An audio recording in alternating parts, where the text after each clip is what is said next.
Hi, I'm Sarah Kidd. Thank you so much for donating your time to Welcome to My World. It is greatly appreciated. I'm going to go through with you the sensory processing disorder module of the program.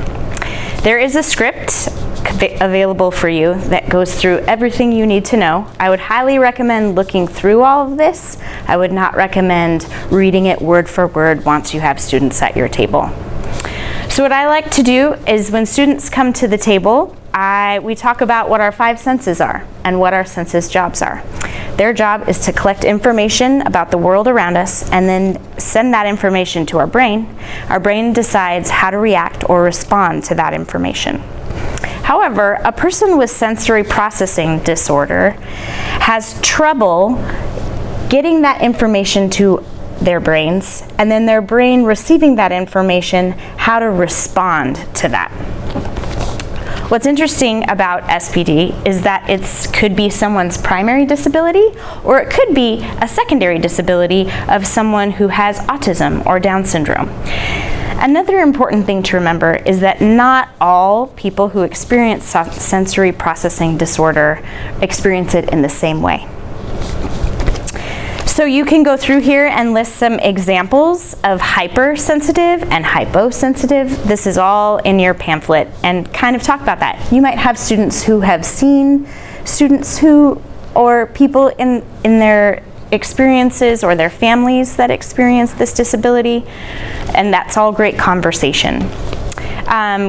Once you get to kind of at the end of your discussion, there will be a video ready for you to show. It's kind of an introductory of someone who experienced sensory processing disorder on the playground, what it was like for them, how their vision changed around a busy playground, how their hearing changed. I usually let the students watch this for about 45 seconds. That's all about the time you need for them to really get the true experience of what that was like.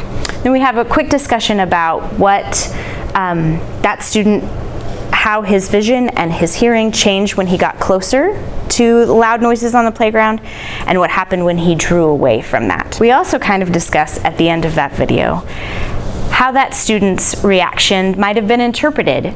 Was he really not interested in playing with those around him or entering into a relationship with friends, or was that just really difficult for him in that environment? So once that discussion kind of fades out, then we have an opportunity to try on sensory processing disorder. I usually warn the kids that we're going to be overwhelming all of their senses except for taste. We're not going to make them eat anything. So this is when it's really handy for your partner volunteer to help you get this station set up.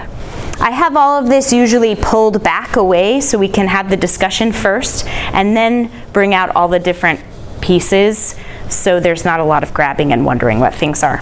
So the first thing we do is we're going to pass out a simple test, a practice test, to all the students, maybe pencils down with a pencil and a paper, and then we're going to simulate some of these experiences. So we have this burlap with some sticky Velcro on the back that they can put around their necks to sort of talk about, you have a new t-shirt and this is what you've worn to school today. Then we can talk about, we can turn on the volume of this radio on static and say, there's just a small fan in the corner of the room. You can also use the lamp, flick it off and on, to simulate fluorescent lighting that's often in so many classrooms. Last but not least, I keep this covered because the smell is really strong. And I also use a rubber glove that's provided for you in the kit to pull out several air fresheners and just set them along the table as sort of a simulation of maybe someone put on a little bit of lotion as you came into the classroom. And then you ask the students to complete their test, that it will be timed, and to do their very best. All the while, we're flicking our lights, we're tapping pencils on the table. There's gloves that also have this sort of harsh fabric that you can go around and kind of touch students' hands, ask them how they're doing, just to kind of bombard and overwhelm senses. I usually give students about 1 minute.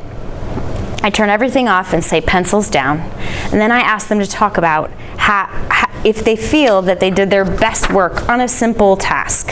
A lot of students share that no, and then they share the kinds of things that bothered them. Maybe the smells didn't bother them, but the lights did, or the pencil tapping, or the fan. It was really loud and hard for them to concentrate. We just kind of, then that leads sort of organically into a discussion about what other things might be difficult for someone who experiences sensory processing disorder, and how the things that they have to overcome to just complete simple tasks are really monumental. And we hope that this gives them just a little peek into someone who experiences sensory processing disorder, and a little bit of empathy and understanding, and opens their eyes to this sort of thing. Thank you again for joining us.